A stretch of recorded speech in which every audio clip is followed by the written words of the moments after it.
Hi folks, welcome back to the second in the series on love and marriage for the EDUQAS prescription. Today we're going to have a look at Cicero's text, A Family Matter. We're going to have a look at the Latin, the English, and the effects you could pick out in the exam. So Cicero's an orator and a statesman, so he's very, very good at giving speeches.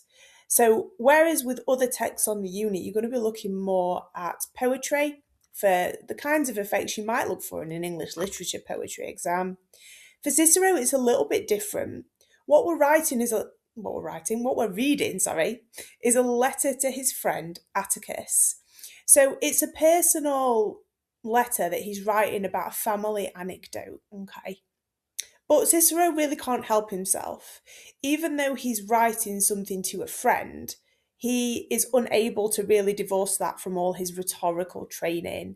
So the way that he writes is very statesmanlike, it's quite persuasive, and he doesn't really succeed in turning that side of him off. It's just part of who he is, and it comes through in his writing. Um, the incident we're going to read about in this letter is quite an interesting one. So Cicero does not get on with his sister-in-law. And by all accounts, really only by Cicero's accounts, because they're what we have, his sister-in-law's kind of a piece of work.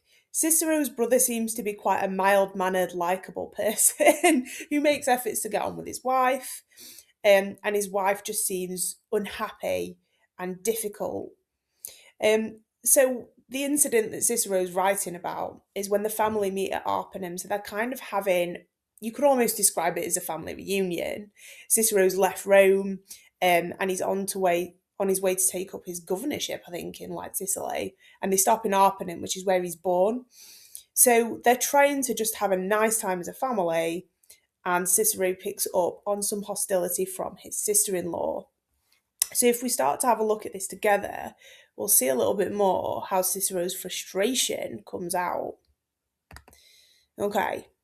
Nihil viditam mite, nihil tam placidum, quam meos frater illo die erat in sororem tuam. Si offensio fuerat ex ratione sumptus, non appararet. I have never seen anything so mild. Nihil. Notice the word order really emphasizes this in Latin. Nihil vidi, I have never seen. Tam mite, so mild. So nihil you know from the language paper. Nihil tam placidum, nothing so calm. Quam meos frater, as my brother. So lots of language here that you know. You know frater, illo die, that day, you know that from the language paper. Sororem tuam, your sister, you know that from the language paper. So lots of vocab we're really, really like comfy with. Non appararet, it was not apparent, really, really similar to the English. So nothing too out there in terms of vocab and word order so far. Postridie arpinum profectissumus, et prandimus in arcano. Humanissime quintus pomponia inquit. Tu in vita mulieres, ego viros arcesan. So it's quite conversational. Postridie, the next day. Profectissumus, this is one of the deponents you need to know for the language paper. So if you didn't recognise proficiscor in the perfect tense, revised deponents. Prandimus, we eat lunch. Okay, pranzo in Italian is lunch, dead similar. The mus ending kind of gives away that we are doing something. If you are struggling with the set text, look for the capitals. They tell us places, they tell us people, and they help us to match Latin and English. Humanissime is a superlative, like most humane or very polite. And here it's an adverb, so very politely Quintus said. Invita, again, you know from the language paper. So again, pretty comfy with the language and the grammar. Nihil potuit dulcius, non modo verbis sed etiam in animo advulto. Attila, audientibus nobis. Ego ipsa sum, inquet. Hic hospita. Id ex hac causa, ut opinor, quodam te ceserat, et stesius ut prandium nobis videret. Tum quintus en inquit mihi, haec ego patior quotidie. Nihil potuit dulcius. Nothing could have been sweeter. Potuit, you know, language paper. Non modo verbis, not only in his words, said etiam, but also, etiam can also be even, but even in his Animo, attitude. Ac vultu, and expression, his face. At illa, and illa here, so hic is this, ile is that. Illa, because it's feminine, is that woman. So you can hear Cicero's quite cross now. That woman, illa. Audientibus nobis, having heard us or within our hearing. And again, we know audio from the language paper. And we get him quoting his sister-in-law, which I'll talk more about next. So far, a lot of vocabulary that you know, okay? So ante ceserat is had gone ahead. We haven't really looked at that for the language paper, but we have an English root word. We have the antecedent. An antecedent's like what has gone before. So antecessera is a pluperfect verb. Again, tenses wise, if you're not confident with your pluperfects, go and have a refresh of them. Ut prandium nobis videret. This is a purpose clause. We have ut and we have the imperfect subjunctive. We have videret, so that he might see to. Prandium, lunch, nobis, for us. Okay. The only other bit of grammar I would pick up is patio. This is another deponent verb, meaning I suffer, or here I endure. And this is Quintus, Cicero's kind of nice, mild-mannered brother, complaining about his wife. Okay, nearly there.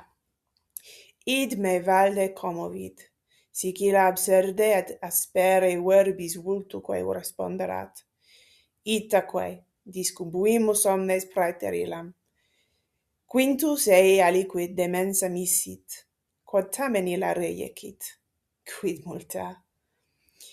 Id me valde commovi. This really upset me. Valde is an intensifier. It's really. Commovi is like moved. So in some of the stories you'll see in Cambridge Latin, commotus means like moved or upset.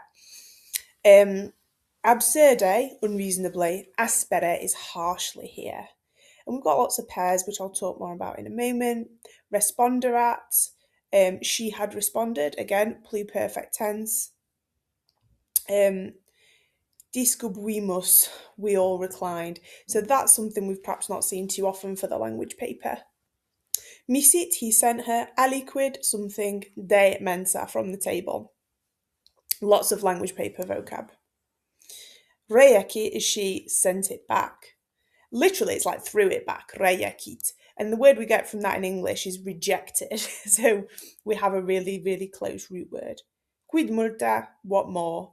And can I say, you'll notice is added in brackets. So it's like saying, oh, what else? So again, it's very conversational. Okay. So the last little bit before we look at effects. Nihil meo fratre lenius, nihil asperius, tua sorore mihi visum est. Et multa similia praetereo.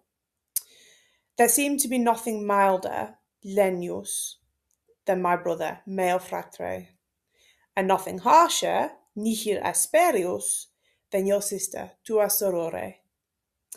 Now here we learn that Atticus is the sister of Cicero's.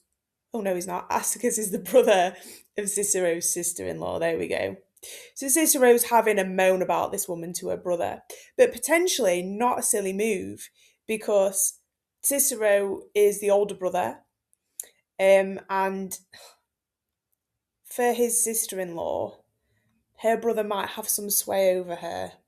So there's no mention. I'm not sure if the sister-in-law had a father who was alive. If she didn't, her brother would be an influential figure in her life. So you might have learnt by now of different types of Roman marriage. Sine manu, without power, and cum manu, with power. Because the male relatives of a woman would have influence over her life. A sine manu marriage means that male relatives from her birth family would have more sway and say over her and her behaviour and her behaviour within her marriage. A cum manu marriage meant that her husband would have more say and sway over her behaviour in her marriage. So, although it seems a bit catty, it's not ridiculous for Cicero to write to his friend and to write to his sister-in-law's brother to say, look, sort your sister out. She's being mean. My brother's not being mean. He's a good guy. Like, it's actually fairly reasonable within the kind of framework of Roman marriage for Cicero to do that. Let's look at some effects then. So I promised that Cicero would be quite rhetorical, and he is. So we see anaphora, he repeats nihil, nihil, and it's kind of emphasised with tam. So whereas in the first clause, nihil viditam nite, I've seen nothing so like mild, whatever, is split by vidi. Nihil tam placidum isn't split with a verb, so it kind of becomes a little bit pacier. Mite and placidum, they're so similar. It's a pleonasm. So a pleonasm is when you use two words that say effectively the same thing. So if you're describing somebody as calm or placid, mild and calm, you're really just using two words to say one thing. But it's to emphasize Cicero's kind of outrage and his emphasis on his brother not being in the wrong. He says quam meus frater, and it's interesting that he opens the letter by calling Quintus my brother. He doesn't use his name, so he's really vouching for him. And we see that contrast in the possessives. This happens at the beginning and the end of the letter. So although we usually use the term ring composition for poetry, it is quite interesting to note that he says that at the beginning and the end. That'd be a nice thing to revise for a 15-mark essay because it's quite memorable and it shows, the overall structure of the letter, that he starts and ends by contrasting my brother versus your sister.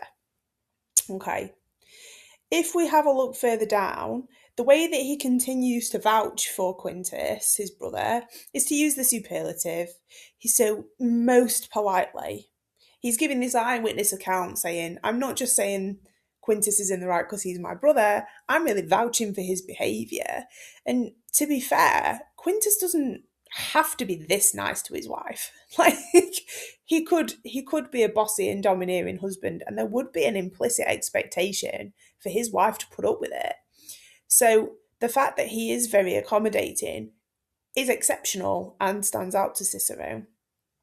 And here he says verbatim one of the kind of commands or suggestions that Quintus makes to her: "Tu invita mulieres," like, you get the women, ego viros arcesam, I'll get the men. It's very, very balanced. You do this, I'll do that.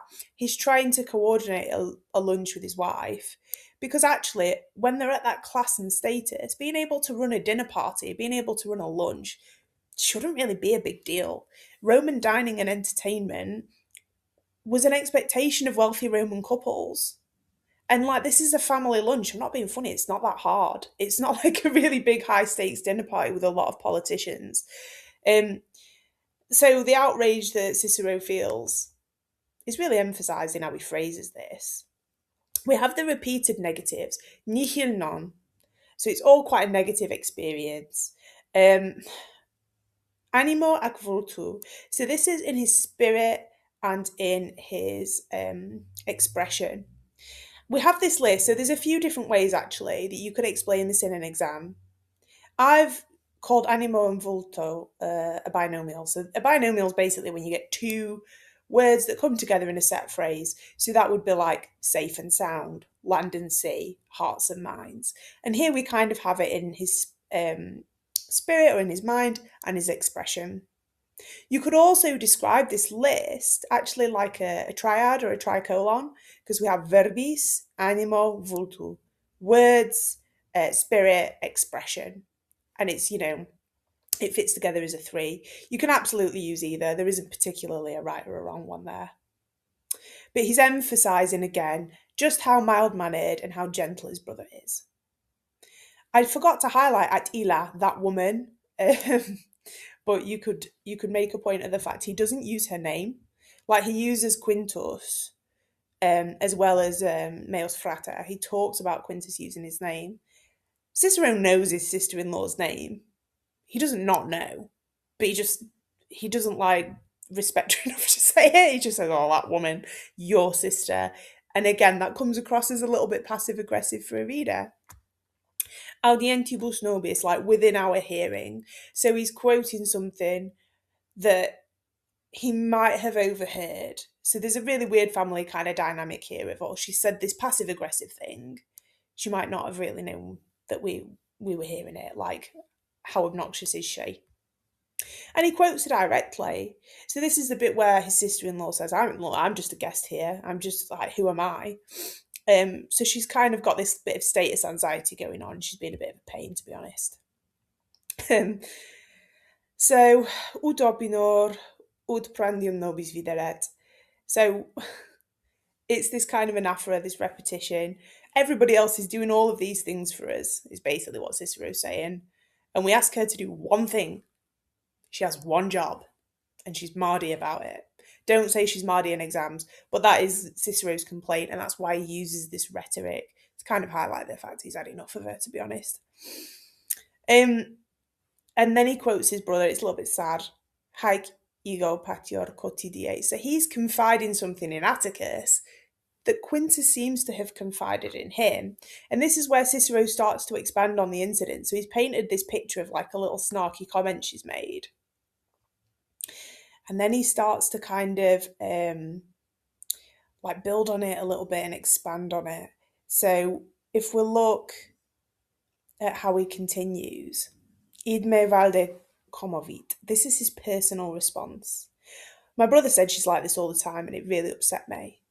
So this idea of confidence, that the men are confiding in one another, comes across in the way that Quintus and Cicero have spoken to one another, but also in the way that Cicero writes this letter. He's writing to Atticus because he's his friend, and he's saying, this really upsets me, like, your sister's a pain. And here we've got another pleonasm, like they're two words, absurde, aspera, that mean the same thing. The assonance also really connects them together. Verbis vultuque, again, in his words and in his expression. So we've got this kind of alliteration, again, possibly like a binomial. There's two words that just kind of go together as a pair. And then when we go to the very end, quid multa. What more can I say?